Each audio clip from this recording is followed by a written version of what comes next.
This is the Dollemore Daily, and I'm Jesse Dollemore. Hey, before I get started here, I just wanted to let you know that I'm going to be on the other end of asking questions. Tonight at 8 p.m. Eastern, I will be on Letter Hack with Max Strackbine, a phenomenal cartoonist. Is that the right word, cartoonist? Or he's an artist. He is, it really does shine a light on what a talentless idiot I am. And he'll be asking me some questions while I guess he draws a cartoon of me. Anyway, good times, 8 p.m. There'll be a link in the description and in the pinned comment. Check it out. There has been self-inflicted damage on the part of Republicans with the Chaos Caucus, which really encapsulates the entire Republican Party in the speaker battle right now.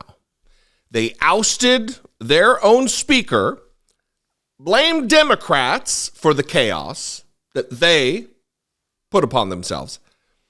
And then Jim Jordan lost his first vote, and they're blaming Democrats for that.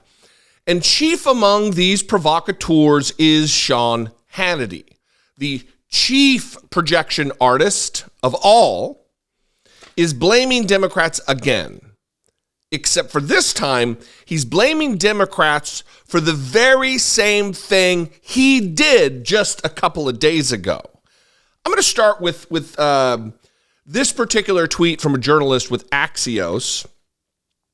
And she uncovered that there is an effort by Hannity on Fox News. I'm going to very briefly go through this. I've got this tweet and then a clip, and then we're going to get into it. And it's Sean Hannity sending out this message to members of Congress who are voting against or not with Jim Jordan for Speaker.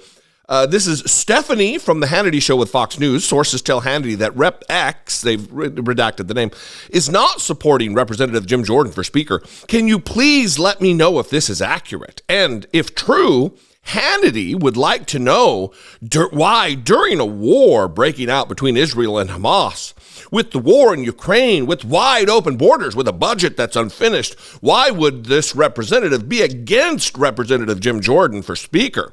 Please let us know when this representative plans on opening the People's House so work can be done. So this is clearly Sean Hannity putting his thumb on the scale. This is clearly Sean Hannity targeting Republican members of Congress who are not in support of the speakership of Jim Jordan. And then when called out for it, he freaked out and acted as though, I'm just asking questions. I'm a journalist like anyone else. This is from the 16th of October. And then after that, we're going to play a clip from the very next night where he's whining and complaining about what he thinks people are doing that pales in comparison to this. Meanwhile, the mob, the media, they are coming after one of their favorite targets again. Yours truly. Why for daring to ask members of Congress if they plan to support Jim Jordan tomorrow? And if not, are they planning to work with Democrats to elect a speaker, which keeps getting reported on here, there, and everywhere? Now, for every member of the mob asking and saying, how dare Hannity ask these questions? Do you even know what my job is? You don't even know what your own job is. I'm a member of the press, whether you like it or not. I am a talk show host on radio and TV. I can produce thousands of hours of television and radio coverage that is straight news coverage. We also do investigative reporting. You know, we got the Russia hoax right. You all got it wrong. We're investigating the Biden family syndicate. You're not. We got Obama's radical associations right. We talk about sports. We talk about pop culture. I give my opinion. I'm honest about it. And I'm kind of like an entire newspaper. That's my job, is to ask these questions so I can accurately report back to my listeners and my viewers what is happening.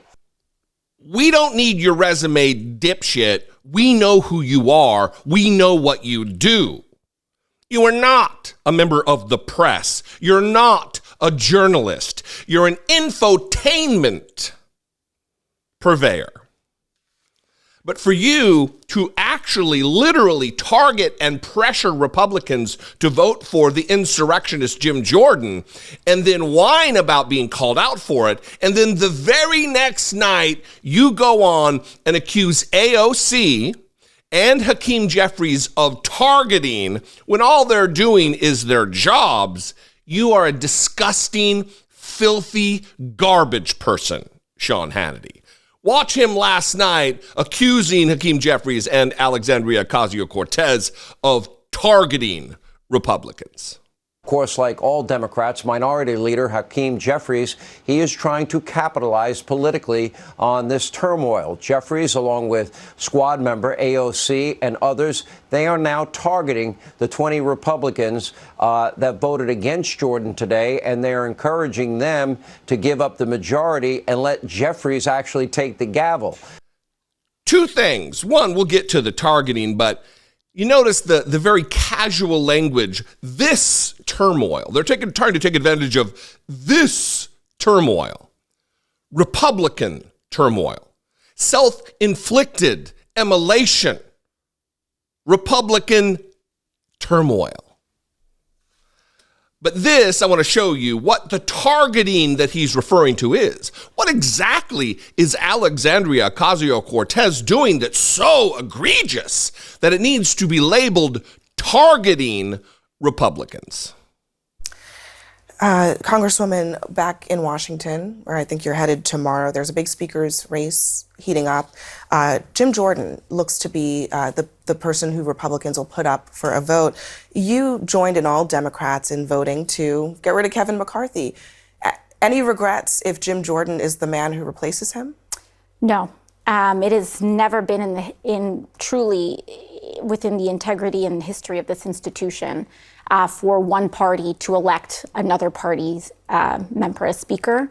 We'll see if Jim Jordan has the votes. We'll see if individuals like Mike Lawler or Mark Molinaro, who represent New Yorkers in Hudson Valley, the Catskills, Westchester County, will actually vote to install a man who voted to overturn the United States' election and who supports a national abortion ban to be Speaker of the House and second in line to the presidency.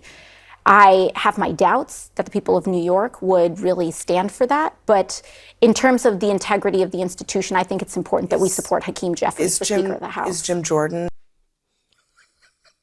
Yeah, that's what he categorizes as targeting.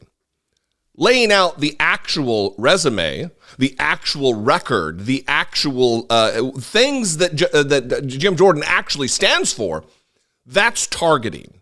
A man who wants a national abortion ban, which flies in the face against the opinion of the vast majority of Americans who are supportive of a women's bodily autonomy and making a decision for themselves reproductively, but also medically with their physician. That is targeting Jim Jordan. She didn't even point out that Jim Jordan's been in the Congress for 16 years and hasn't passed a single bill as a congressman. How did she target? Projection. The thing that we are guilty of, we're going to point the finger and say you're doing. That is exactly what this is. Sean Hannity is a mental midget. He is a coward. He is a weakling. And only with his bully pulpit of Fox News, the propaganda outlet, does he have the power. I mean, even during Donald Trump's administration, he was called the shadow chief of staff. And he knows he has this outside influence, and he uses it to target Republicans, to cajole them, to pressure them, to use his show and his influence as a cudgel against them. And then he has the temerity. I would define it for you, but you can look it up, Sean, the word temerity, since you clearly have a deficit. This is just more of this nonsense from Republicans. I'd love to know what you think. You can call, leave me a brief voicemail, 714-576-4054. Of course, you can email me daily@dollemore.com. I'd love to hear from you. If you would like to support my work, if you would choose to partner with me in creating this content, you can click the join button below, become a channel member for $2 a month, hit the super thanks button, or more effectively, you can go over to patreon.com/IDoubtIt podcast and help support my work there. After all that, if you're still not sick of me, follow me on social media. I'm at Dollemore on Twitter, Instagram, Threads, TikTok, Facebook, all of them at Dollemore, and I'd love to see you there. Maybe I'll see you tonight at 8 p.m. with Letter Hack, Matt Strackbein. That would be great. Be genuine. Take care of one another.